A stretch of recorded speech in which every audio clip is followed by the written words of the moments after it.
মিসির আলি বললেন, গল্প শুনবেন নাকি? আমি ঘড়ির দিকে তাকালাম। রাত মন্দ হয়নি, 10টার মতো বাজে। বাসায় ফেরা দরকার। আকাশের অবস্থাও ভালো না, গুড়গুড় করে মেঘ ডাকছে। আষাঢ় মাস, যে কোনো সময় বৃষ্টি নামতে পারে। আমি বললাম, আজ থাক, আরেকদিন শুনবো। রাত অনেক হয়েছে, বাসায় চিন্তা করবে। মিসির আলি হেসে ফেললেন। আমি বিস্মিত হয়ে বললাম, হাসছেন কেন? মিসির আলি হাসতে হাসতেই বললেন, বাসায় কে চিন্তা করবে? আপনার স্ত্রী কি বাসায় আছেন? আমার তো ধারণা তিনি রাগ করে বাচ্চাদের নিয়ে বাবার বাড়িতে চলে গেছেন। মিসির আলির পর্যবেক্ষণ ক্ষমতা এবং সামান্য সূত্র ধরে সিদ্ধান্তে চলে যাবার প্রায় অলৌকিক ক্ষমতার সঙ্গে আমি পরিচিত। তবুও বিস্মিত হলাম। আমার স্ত্রীর সঙ্গে আজ দুপুরেই বড় ধরনের ঝগড়া হয়েছে। সন্ধ্যাবেলায় সে সুটকেস গুছিয়ে বাবার বাড়ি চলে গেছে। একা একা খালি বাড়িতে থাকতে অসহ্য বোধ হচ্ছিল বলে মিসির আলির কাছে এসেছি। তবে এই ঘটনার কিছুই বলিনি। আগ বাড়িয়ে পারিবারিক ঝগড়ার কথা বলে বেড়ানোর কোনো মানে হয় না। আমি সিগারেট ধরাতে ধরাতে বললাম, ঝগড়া হয়েছে বুঝলেন কি করে? অনুমানে বলেছি। অনুমানটাই বা করলেন কি করে? আমি লক্ষ্য করলাম আপনি আমার কাছে কোনো কাজে আসেননি, সময় কাটাতে এসেছেন। গল্প করছেন এবং আমার গল্প শুনছেন। কোনো কিছুতেই তেমন আনন্দ পাচ্ছেন না, অর্থাৎ কোনো কারণে মন বিক্ষিপ্ত। আমি বললাম, ভাবি কেমন আছেন? আপনি বললেন ভালো, কিন্তু বলার সময় আপনার মুখ কঠিন হয়ে গেল, অর্থাৎ ভাবির সঙ্গে আপনার ঝগড়া হয়েছে। আমি তখন নিশ্চিত হবার জন্য বললাম, আমার সঙ্গে 4টা ভাত খান। আপনি রাজি হয়ে গেলেন। আমি ধরে নিলাম রাগারাগি হয়েছে এবং আপনার স্ত্রী বাসায় নেই। আপনার একা একা লাগছে বলেই আপনি এসছেন আমার কাছে। এই সিদ্ধান্তে আসার জন্য শার্লক হোমস হতে হয় না, একটু ঠান্ডা মাথায় চিন্তা করলেই বোঝা যায়। আমি কিছু বললাম না। মিসির আলি বললেন, চা চড়াচ্ছি, চা খেয়ে গল্প শুনুন, তারপর এখানেই শুয়ে ঘুমিয়ে পড়ুন। খালি বাসায় একা একা রাত কাটাতে ভালো লাগবে না, তাছাড়া বৃষ্টি নামলো বলে। এটাও কি আপনার লজিক্যাল ডিডাকশন? না, এটা হচ্ছে উইশফুল থিঙ্কিং। গরমে কষ্ট পাচ্ছি, বৃষ্টি হলে জীবন বাঁচে। তবে বাতাস ভারী, বৃষ্টির দেরি নেই বলে আমার ধারণা। বাতাসের আবার হালকা ভারী কি আছে? হালকা ভারীর ব্যাপার আছে। বাতাসে জলীয় বাষ্পের পরিমাণ যখন বেড়ে যায়, বাতাস হয় ভারী। সেটা আমি বুঝতে পারি মাথার চুলে হাত দিয়ে। জলীয় বাষ্পের পরিমাণের উপর নির্ভর করে মাথার চুল নরম বা শক্ত হয়। শীতকালে মাথার চুলে হাত দিয়ে দেখবেন একরকম, আবার গরমকালে যখন বাতাসে হিউমিডিটি অনেক বেশি থাকবে তখন অন্যরকম। আমার কাছে তো সবসময় একই রকম লাগে। মিসির আলি ঘর ফাটিয়ে হাসতে লাগলেন। ভাবটা এরকম যেন এর চেয়ে মজার কথা আগে শোনেননি। আমি বোকার মতো বসে রইলাম। অস্বস্তিও লাগলো। খুব বুদ্ধিমান মানুষের সঙ্গে গল্প করার মধ্যেও এক ধরনের অস্বস্তি থাকে, নিজেকে খুব তুচ্ছ মনে হয়। মিসির আলি স্টোভে চায়ের পানি বসিয়ে দিলেন। শো শো শব্দ হতে লাগলো। এই যুগে স্টোভ প্রায় চোখেই পড়ে না। মিসির আলি এই বস্তু কোত্থেকে জোগাড় করেছেন কে জানে। কিছুক্ষণ পরপর পাম্প করতে হয়, অনেক যন্ত্রণা। চায়ের কাপ হাতে বিছানায় এসে বসামাত্র বৃষ্টি শুরু হলো, তুমুল বর্ষণ। মিসির আলি বললেন, আমার বেহেশতে যেতে ইচ্ছে করে না, কেন জানেন? না, জানি না। বেহেশতে যেতে ইচ্ছে করে না কারণ সেখানে ঝড় বৃষ্টি নেই। এয়ার কুলার বসানো একটা ঘরের মতো সেখানকার আবহাওয়া। তাপমাত্রা বাড়বেও না, কমবেও না, অনন্তকাল একই থাকবে। কোনো মানে হয়? আপনি কি বেহেশত, দোজক এসব নিয়ে মাথা ঘামান? না, ঘামাই না। সৃষ্টিকর্তা নিয়ে মাথা ঘামান? হ্যাঁ, ঘামাই, খুব চিন্তা করি। কোনো কুল কিনারা পাই না। পৃথিবীর সমস্ত ধর্মগ্রন্থ কি বলে জানেন? বলে সৃষ্টিকর্তা বা ঈশ্বর পারেন না এমন কিছুই নেই, তিনি সব পারেন। অথচ আমার ধারণা তিনি দুটো জিনিস পারেন না যা মানুষ পারে। আমি অবাক হয়ে বললাম, উদাহরণ দিন। সৃষ্টিকর্তা নিজেকে ধ্বংস করতে পারেন না, মানুষ পারে। আবার সৃষ্টিকর্তা দ্বিতীয় একজন সৃষ্টিকর্তা তৈরি করতে পারেন না, কিন্তু মানুষ পারে। সে সন্তানের জন্ম দেয়। আপনি কি তাহলে একজন নাস্তিক? না, আমি নাস্তিক না, আমি খুবই আস্তিক। আমি এমন সব রহস্যময় ঘটনা আমার চারপাশে ঘটতে দেখেছি যে বাধ্য হয়ে আমাকে আস্তিক হতে হয়েছে। ব্যাখ্যাতীত সব ঘটনা।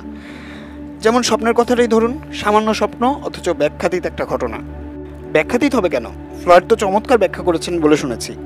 মোটেই চমৎকার ব্যাখ্যা করেননি। স্বপ্নের পুরো ব্যাপারটাই তিনি অবদমিত কামনার ওপর চাপিয়ে দিয়ে লিখলেন ইন্টারপ্রিটেশনস অফ ড্রিম। তিনি শুধু বিশেষ এক ধরনের স্বপ্নই ব্যাখ্যা করলেন, অন্য দিক সম্পর্কে চুপ করে রইলেন। যদিও তিনি খুব ভালো করেই জানতেন মানুষের বেশ কিছু স্বপ্ন আছে যা ব্যাখ্যা করা যায় না। তিনি এ নিয়ে প্রচুর কাজও করেছেন, কিন্তু প্রকাশ করেননি, নষ্ট করে ফেলেছেন। তার ছাত্র প্রফেসর ইয়ুং কিছু কাজ করেছেন, মূল সমস্যায় পৌঁছাতে পারেননি। বলতে বাধ্য হয়েছেন যে কিছু কিছু স্বপ্ন মানুষ কেন দেখে তা বলা যাচ্ছে না। যেমন একটা লোক স্বপ্ন দেখলো হঠাৎ মাথার ওপর সিলিং ফ্যানটা খুলে পড়ে গেল। স্বপ্ন দেখার 2 দিন পর দেখা গেল সত্যি সত্যি সিলিং ফ্যান খুলে পড়ে গেছে। এই ধরনের স্বপ্নকে বলে প্রিগনিশন ড্রিমস। এর একটাই ব্যাখ্যা, স্বপ্নে মানুষ ভবিষ্যৎ দেখতে পাচ্ছে যা সম্ভব নয়, কাজে এই জাতীয় স্বপ্ন ব্যাখ্যাতীত। আমি বললাম, এমনও তো হতে পারে কাকতালীয়ভাবে মিলে গেছে। হতেই পারে, প্রচুর কাকতালীয় ব্যাপার পৃথিবীতে ঘটছে, তবে কাকতালীয় ব্যাপারগুলিকেও একটা স্ট্যাটিস্টিক্যাল প্রবাবিলিটির ভেতর থাকতে হবে। প্রিগনিশন ড্রিমের ক্ষেত্রে তা থাকে না। বুঝতে পারছি না, বোঝানো একটু কঠিন। আমি বরং স্বপ্ন সম্পর্কে আপনাকে একটা গল্প বলি, শুনতে চান? বলুন শুনি। ভৌতিক কিছু? না, ভৌতিক না, তবে রহস্যময় তো বটেই। আরেক দফা চা হয়ে যাক। হোক। তা কি ঠিক করলেন, থেকে যাবেন? বৃষ্টি বাজছে। আমি থেকে যাওয়াই ঠিক করলাম। মিসির আলি চা নিয়ে বিছানায় পা তুলে বসলেন। গল্প শুরু হলো। ছোটবেলায় আমাদের বাসায় খাবনামা নামে একটা স্বপ্নতত্ত্বের বই ছিল। কোন স্বপ্ন দেখলে কি হয় সব ওই বইয়ে লেখা। আমার মা ছিলেন বইটার বিশেষ ভক্ত। ঘুম থেকে উঠেই বলতেন, ও মিসির, বইটা একটু দেখতো, একটা স্বপ্ন দেখলাম, স্বপ্নের মানে কি বল। আমি বই নিয়ে বসতাম। দেখতো বাবা, গরু স্বপ্নে দেখলে কি হয়। আমি বই উল্টে জিজ্ঞেস করলাম, গরুর রং কি মা? সাদা না কালো? এই তো মুশকিলে ফেললি, সাদা না কালো খেয়াল নেই। সাদা রঙের গরু হলে ধনবান, কালো রঙের গরু হলে বিবাদ। কার সঙ্গে বিবাদ? তোর বাবার সঙ্গে। লেখা নেই তো মা। মা চিন্তিত হয়ে পড়তেন। স্বপ্ন নিয়ে চিন্তার তার কোনো শেষ ছিল না। আর কত বিচিত্র স্বপ্ন যে দেখতেন। একবার দেখলেন দুটো অন্ধ চড়ুই পাখি। খাবনামায় অন্ধ চড়ুই পাখি দেখলে কি হয় লেখা নেই, কবুতর দেখলে কি হয় লেখা আছে। মার কারণেই খাবনামা ঘাটতে ঘাটতে একসময় পুরো বইটা আমার মুখস্থ হয়ে গেল। স্বপ্ন বিশারদ হিসাবে আমার নাম রটে গেল। যে যা দেখে আমাকে সে অর্থ জিজ্ঞেস করে। এই করতে গিয়ে জানলাম কত বিচিত্র স্বপ্নই না মানুষ দেখে। সেই সঙ্গে মজার মজার কিছু জিনিসও লক্ষ্য করলাম। যেমন অসুস্থ মানুষরা সাধারণত বিকট সব দুঃস্বপ্ন দেখে। বোকা মানুষদের স্বপ্নগুলো হয় সরল ধরনের, বুদ্ধিমান মানুষরা খুব জটিল স্বপ্ন দেখে। সমাজে প্রতিষ্ঠিত ব্যক্তিরা একটা স্বপ্ন প্রায় দেখে, সেটা হচ্ছে কোনো একটা অনুষ্ঠানে সে সম্পূর্ণ নগ্ন হয়ে উপস্থিত হয়েছে। সবার গায়ে ভালো পোশাক আশাক, শুধু সেই পুরোপুরি নগ্ন তা কেউ লক্ষ্য করছে না। মিসির আলি সাহেব কথা বন্ধ করে আমার দিকে তাকিয়ে বললেন, এই জাতীয় স্বপ্ন কি আপনি কখনো দেখেছেন? আমি বললাম, না, একটা স্বপ্ন আমি বারবার দেখি। পরীক্ষার হলে পরীক্ষা দিতে বসেছি, খুব সহজ প্রশ্ন, সবগুলির উত্তর আমার জানা। লিখতে গিয়ে দেখি কলম দিয়ে কালি বেরোচ্ছে না। কলমটা বদলে অন্য কলম নিলাম, সেটা দিয়েও কালি বেরোচ্ছে না। এদিকে ঘন্টা পড়ে গেছে। এই স্বপ্নটাও খুব কমন, আমিও দেখি। একবার দেখলাম বাংলা পরীক্ষা প্রশ্ন দিয়েছে অঙ্কের, কঠিন সব অঙ্ক। বান্দরের তৈলাক্ত বাঁশ বেয়ে ওঠার অঙ্ক। একটা বাদরের জায়গায় দুটো বাদর, একটা খানিকটা ওঠে, অন্যটা তার লেজ ধরে টেনে নিচে নামায়। খুবই জটিল ব্যাপার। বাঁশের সবটা আকার তৈলাক্ত না, কিছুটা তেল ছাড়া। আমি বিস্মিত হয়ে বললাম, সত্যি কেমন স্বপ্ন দেখেছেন? জি না, ঠাট্টা করে বলেছি। জটিল সব অঙ্ক ছিল, এইটুকু মনে আছে। যাই হোক, ছোটবেলা থেকে এইসব কারণে স্বপ্নের দিকে আমি ঝুঁকলাম। দেশের বাইরে যখন প্যারাসাইকোলজি পড়তে গেলাম, তখন স্পেশাল টপিক হিসেবে নিলাম ট্রম। স্ট্রিম ল্যাবরেটরিতে কাজও করলাম। আমার প্রফেসর ছিলেন ডক্টর সুইন হার্ন। দুঃস্বপ্নের ব্যাপারে যাকে পৃথিবীর সেরা বিশেষজ্ঞ বলা যেতে পারে। দুঃস্বপ্ন অ্যানালিসিসের তিনি একটা টেকনিক বের করেছেন যার নাম সুইন হার্ন অ্যানালিসিস। সুইন হার্ন অ্যানালিসিসে বের করা যায় না এমন সব দুঃস্বপ্নের একটা ফাইল তার কাছে ছিল। সে ফাইল তিনি তার গ্র্যাজুয়েট ছাত্রদের দিতেন না। তিনি আমাকে খুবই পছন্দ করতেন, সম্ভবত সে কারণেই সেই ফাইল ঘাটার সুযোগ হয়ে গেল। ফাইল পড়ে আমি হতভম্ব, ব্যাখ্যাতীত সব ব্যাপার। একটা উদাহরণ দিই, নিউ ইংল্যান্ডের একটা 23 বছর বয়সী মেয়ে দুঃস্বপ্ন দেখা শুরু করলো। তার নাভিমূল থেকে একটা হাত বের হয়ে আসছে, স্বাভাবিক হাতের চেয়ে সরু, লম্বা লম্বা আঙুল। হাতটার রং নীলচে, খুব তুলতুলে। দুঃস্বপ্নটা সে প্রায়ই দেখতে লাগলো। প্রতিবারই স্বপ্ন ভাঙত বিকট চিৎকারে। তাকে ড্রিম ল্যাবরেটরিতে ভর্তি করানো হলো। প্রফেসর সুইনহার্ন রোগিনীর মনোবিশ্লেষণ করলেন, অস্বাভাবিক কিছুই পেলেন না। মেয়েটিকে পাঠিয়ে দেওয়া হলো নিউ ইংল্যান্ডে।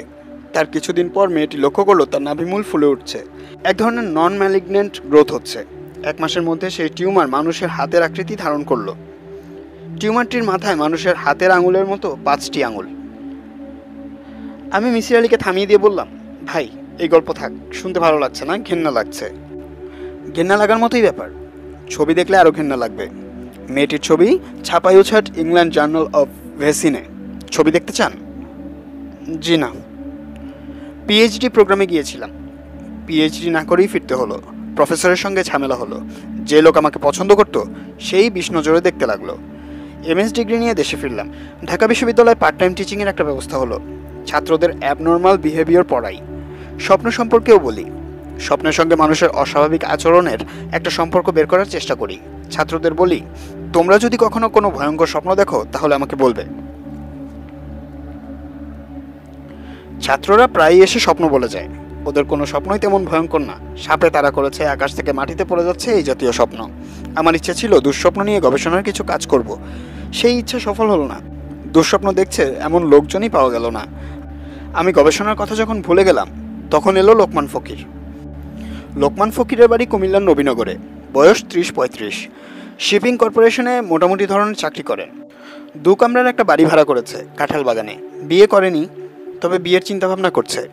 তার এক মামাতো বোনের সঙ্গে বিয়ের কথাবার্তা হচ্ছে। মেয়েটিকে তার পছন্দ নয়, তবে অপছন্দের কথা সে সরাসরি বলতেও পারছে না, কারণ তার এই মামা তাকে পড়াশোনা করিয়েছেন।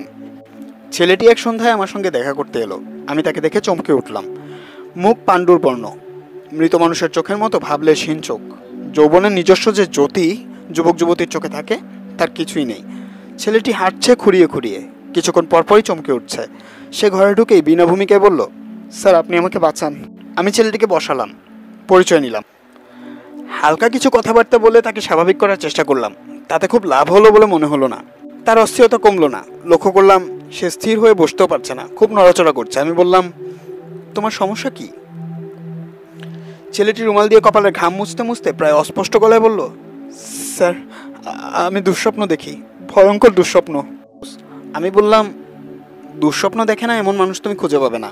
সাপে তাড়া করছে, বাঘে তাড়া করছে, আকাশ থেকে নিচে পড়ে যাওয়া, এগুলি খুবই কমন স্বপ্ন। সাধারণত হজমের অসুবিধা হলে লোকজন দুঃস্বপ্ন দেখে, ঘুমের অসুবিধা হলেও দেখে। তুমি শুয়ে আছো, মাথা নিচ থেকে বালিশ সরে গেল, তখন এরকম স্বপ্ন তুমি দেখতে পারো। শারীরিক অস্বস্তির একটা প্রকাশ ঘটে দুঃস্বপ্নে। আগুনে পোড়ার স্বপ্ন মানুষ কখন দেখে জানো?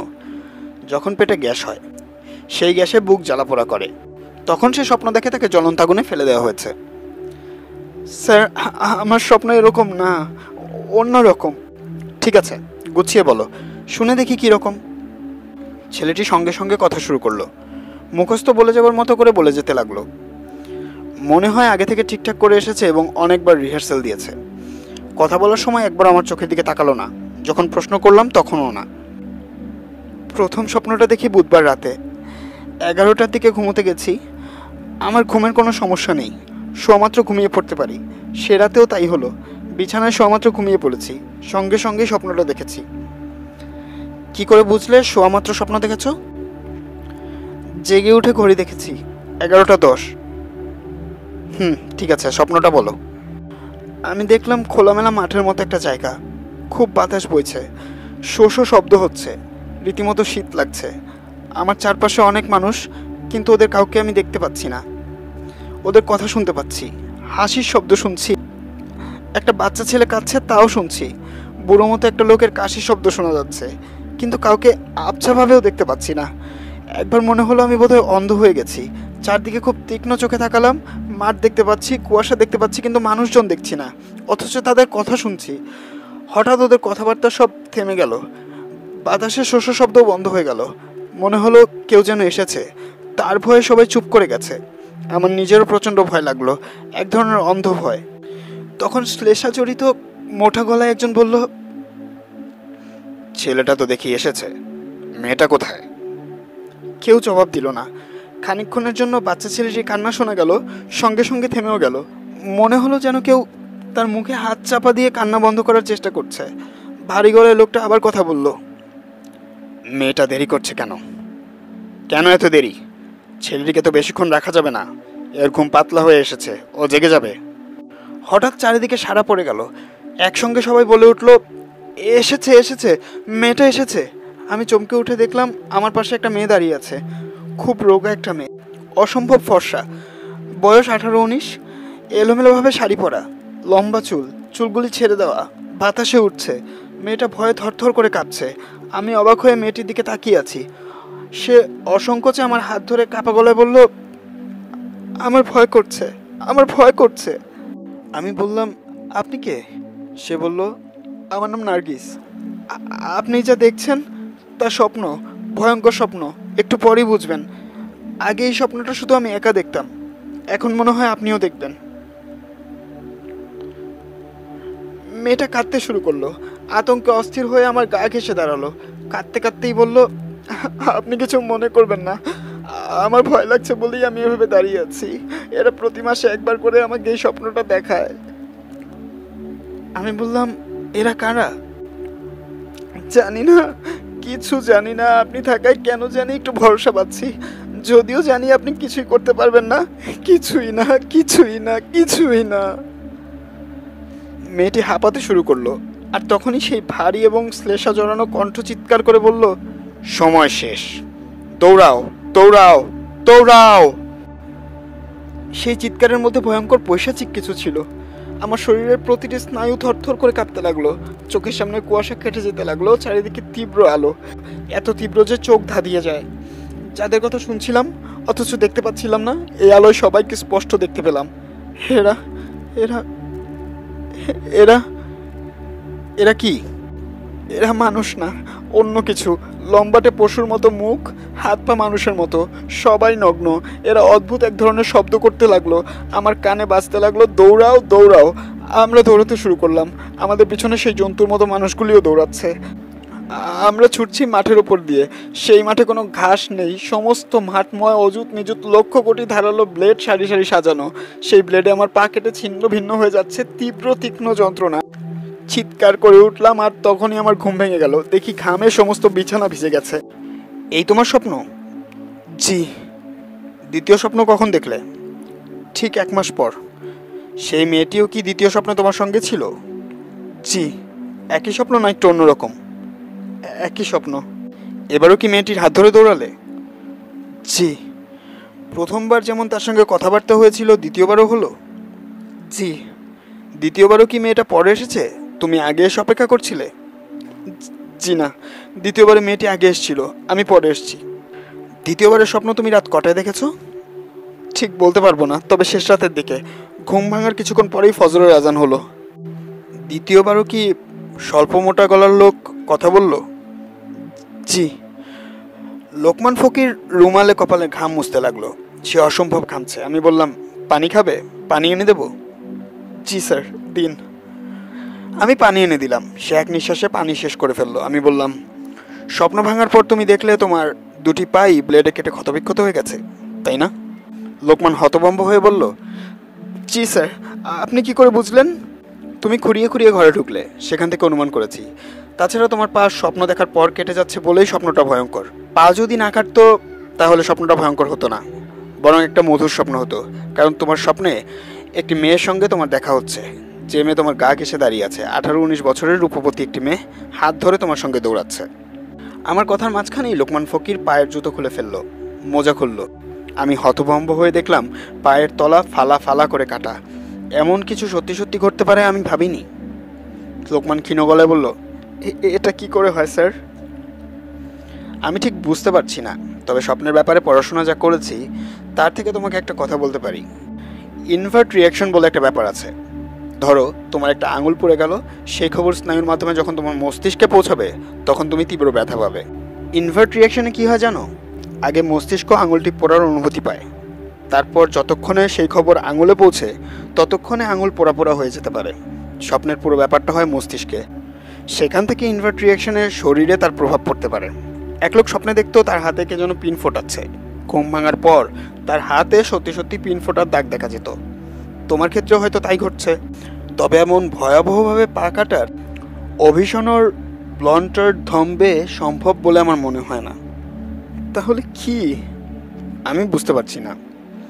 লোকমান ক্লান্ত স্বরে বলল, 1 মাস পর পর আমি স্বপ্নটা দেখি, কারণ পায়ের ঘা শুকাতে 1 মাস লাগে। আমি লোকমান ফকিরের দিকে কিছুক্ষণ তাকিয়ে থেকে বললাম, তুমি এখন থেকে একটা কাজ করবে, ঘুমোতে যাবে জুতা পায়ে দিয়ে। স্বপ্নে যদি তোমাকে দৌড়াতেও হয় তোমার পায়ে থাকবে জুতো, ব্লেড তোমাকে কিছু করতে পারবে না। সত্যি বলছেন? আমার তাই ধারণা। আমার মনে হচ্ছে জুতো পরে ঘুমালে তুমি স্বপ্নটাই আর দেখবে না। লোকমান ফকির চলে গেল। খুব ভরসা পেল বলে মনে হলো না। আমি তাকে বলে দিয়েছিলাম 1 মাস পর স্বপ্ন দেখা হয়ে গেলে সে যেন আসে। সে এলো 1.5 মাস পর। তার মুখ আগের চেয়েও শুকনো, চোখ ভাবলেশীন, অথর্ব মানুষের মতো হাঁটছে। আমি বললাম, স্বপ্ন দেখেছ? জি না স্যার। জুতো পায়ে ঘুমোচ্ছ? জি স্যার। জুতো পায়ে দেওয়ার জন্যই স্বপ্ন দেখছি না। আমি হাসি মুখে বললাম, তাহলে তো তোমার রোগ সেরে গেছে, এত মন খারাপ কেন? মনে হচ্ছে বিরাট সমস্যায় পড়েছি। সমস্যাটা কি? লোকমান নিচু গলায় বলল, মেয়েটার জন্য মন খারাপ স্যার। বেচারি একা একা স্বপ্ন দেখছে, এত ভালো একটা মেয়ে কষ্ট করছে। আমি সঙ্গে থাকলে সে কিছু ভরসা পায়, নিজের জন্য কিছু না, মেয়েটার জন্য খুব কষ্ট হয়। লোকমানের চোখে প্রায় পানি এসে গেল। আমি বিস্মিত হয়ে তাকিয়ে রইলাম। সে বলে কি? স্যার, আমি ঠিক করেছি জুতো পরবো না, যা হবার হবে। নার্গিসকে একা একা যেতে দেবো না, আমি সঙ্গে থাকবো। মেয়েটার জন্য আমার খুব কষ্ট হয় স্যার, এত চমৎকার একটা মেয়ে, আমি স্যার থাকবো তার সঙ্গে। সেটা কি ভালো হবে? জি স্যার, হবে। আমি তাকে ছাড়া বাঁচবো না। সে কিন্তু স্বপ্নের একটি মেয়ে। সে স্বপ্নের মেয়ে নয়, আমি যেমন সেও তেমন। আমরা দুজনেই এই পৃথিবীতে বাস করি। সে হয়তো ঢাকাতেই কোনো এক বাসায় থাকে, তার পায়ে ব্লেডের কাঁটা। আমি যেমন সারাক্ষণ তার কথা ভাবি, সেও নিশ্চয়ই ভাবে, শুধু আমাদের দেখা হয় স্বপ্নে। মিসির আলি সিগারেট ধরিয়ে বললেন, গল্পটি এ পর্যন্তই। আমি চেঁচিয়ে বললাম, এই পর্যন্ত মানে? শেষটা কি? শেষটা আমি জানি না। ছেলেটি ক্ষতবিক্ষত পা নিয়ে একবার এসেছিল। সে বলল, জুতো খুলে ঘুমানো মাত্রই সে আবার স্বপ্ন দেখে। স্বপ্নে মেয়েটির দেখা পায়। তারা দুজন খানিকক্ষণ গল্প করে, দুজনকে জড়িয়ে ধরে কাঁদে। একসময় মানুষের মতো জন্তুগুলো চেঁচিয়ে বলে, দৌড়াও দৌড়াও। তারাও দৌড়াতে শুরু করে। ছেলেটি আপনার কাছে আর আসেনি? জি না। ছেলেটির বর্তমান অবস্থা সম্পর্কে আপনি কি কিছু জানেন? না, জানি না, তবে অনুমান করতে পারি। ছেলেটি জানে জুতো পরে ঘুমালে এই দুঃস্বপ্ন সে দেখবে না। তারপরেও জুতো পায়ে দেয় না, কারণ মেয়েটিকে একা ছেড়ে দেওয়া তার পক্ষে সম্ভব না। প্রেমের ক্ষমতা যে কি প্রচণ্ড হতে পারে, প্রেমে না পড়লে তা বোঝা যায় না। ছেলেটির পক্ষে এই জীবনে তার স্বপ্নসঙ্গিনীর মায়া কাটানো সম্ভব না। সে বাকি জীবনে কখনো জুতো পায়ে ঘুমাবে না। সে আসলে দুঃস্বপ্নের হাত থেকে মুক্তি চায় না। দুঃস্বপ্ন হলেও এটি একই সঙ্গে তার জীবনের মধুরতম স্বপ্ন। আপনার কি ধারণা, নার্গিস নামের কোনো মেয়ে এই পৃথিবীতে সত্যি সত্যি আছে? আমি জানি না। রহস্যময় এই পৃথিবীর খুব কম রহস্যের সন্ধানই আমি জানি। তবে মাঝে মাঝে আমার কেন জানি এই মেয়েটির হাত ধরে একটাবার দৌড়তে ইচ্ছা করে। আরেক দফা চা হবে? পানি কি গরম করব?